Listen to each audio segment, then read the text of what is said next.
tao anatin'ny fandarana indroa taona dia niaraka tamina mpikaroka vahiny isika avy any amin'ny Institut de recherche pour le développement avy any France.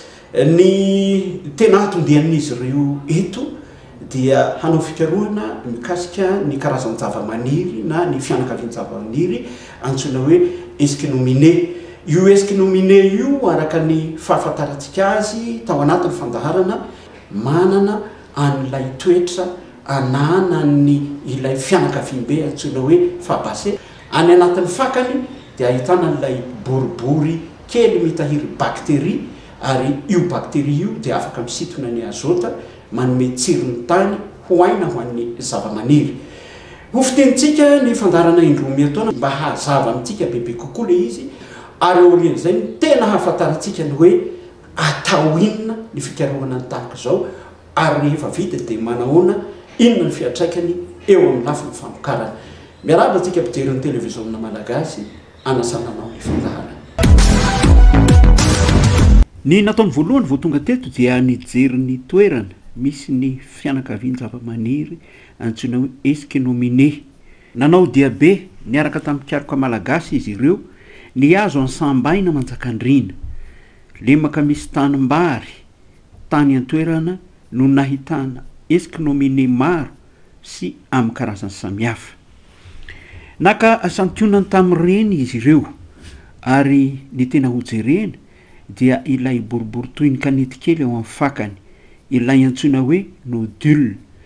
Naka santionany ireto mpikaroka reto mba hitiliana ny bakteria antsoina hoe rhizobium io ao anatin'ny nodule.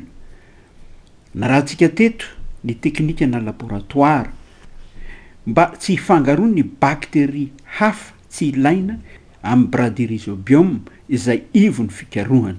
Arahantsika voalohany ary mandritra ity fandarana ity ny dingana farany amin'ny fanasarahana azy fitiliana natao tao anaty laboratoire io mialohany hirisoana amin'ny fanokana monina azy.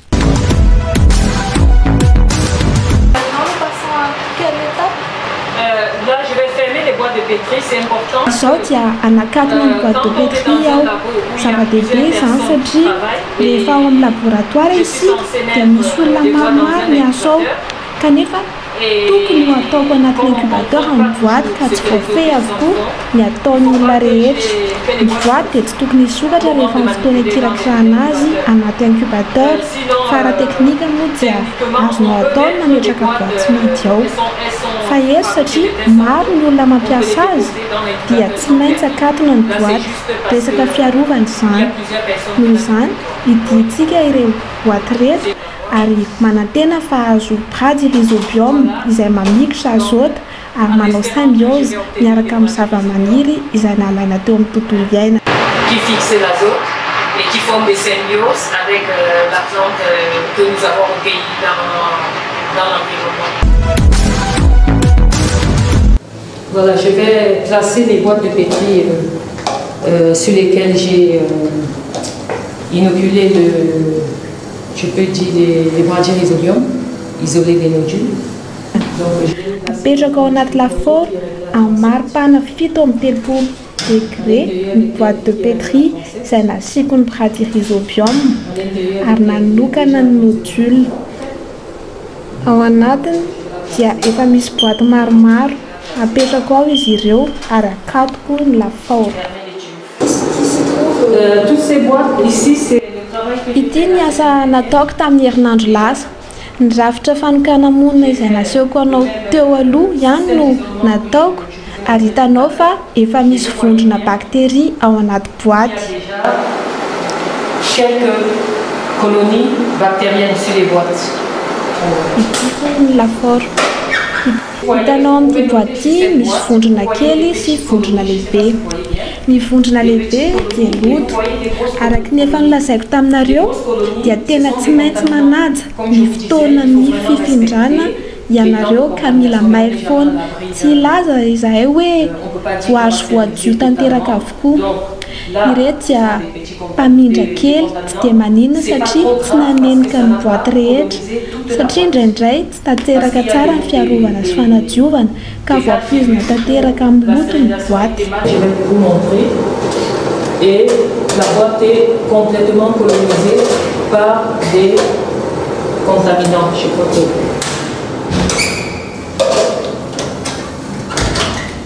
Voilà. J'insiste sur ça. Mandisingisinao fa tena zava-dehibe ny fanadiovana. Tsy afaka maka nodule amin'ny vatana avy amin'ny tontolo iainana ianao ary mametraka ny milieu de culture ny milieu nutritif. Tena tsy maintsy mandalo bingana fanadiovana ianao. Noho izany araka ny lazaiko anao dia efa miseho ireo vondrona bakteria mitoka-monina. Izy ireo dia mitoka-monina amin'ny famantarana hafa manondro fa bradyrhizobiome izy ireo. Hitantsika fa bradyrhizobiome ireo ilaina mijery izany amin'ny microscope fa fantatra izany satria efa zatra aho. Tsy maintsy mijery ambanin'ny microscope ianao. Manana endrika boribory sy malama izy ireo ary tsy mbola misy milaza amintsika fa ilay bradyrhizobiome mahaliana antsika izy io. Misy dingana iray hafa izany hoe midingan'ny fanokana monina. Aorian'izay mba tena mantarana ireo bakteria ireo dia iroso amin'ny dingana iray antsoina hoe biologie moléculaire isika.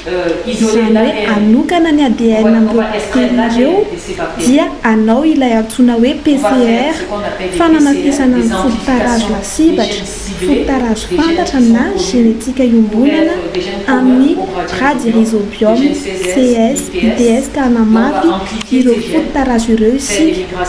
Anao fifindra-monina ny fototarage ary efa manana produit amplification isika dia iroso amin'ny antsoina hoe séquençage ny ADN. Amin'ny ankapobeny izany dia ataony mpamin'ny tolotra.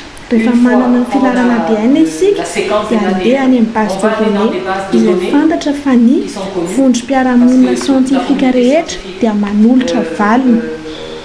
Mametraka ny base de données izy ireo ka manontany ny base de données vai mijerena raha mifanaraka amin'ny bradyrhizobiome fantatra ny vokatra famantarana ny bakteria io ary manomboka amin'ny fotoana io no azontsika lazaina fa natoka-monina ny bradyrhizobiome. Ça va matcher avec. Et c'est qu'à partir de cet instant qu'on pourra dire que oui, on a isolé les bradyrhizobiome. Pourquoi est-ce que vous avez choisi Madagascar pour mener vos recherches? Nous avons choisi Madagascar.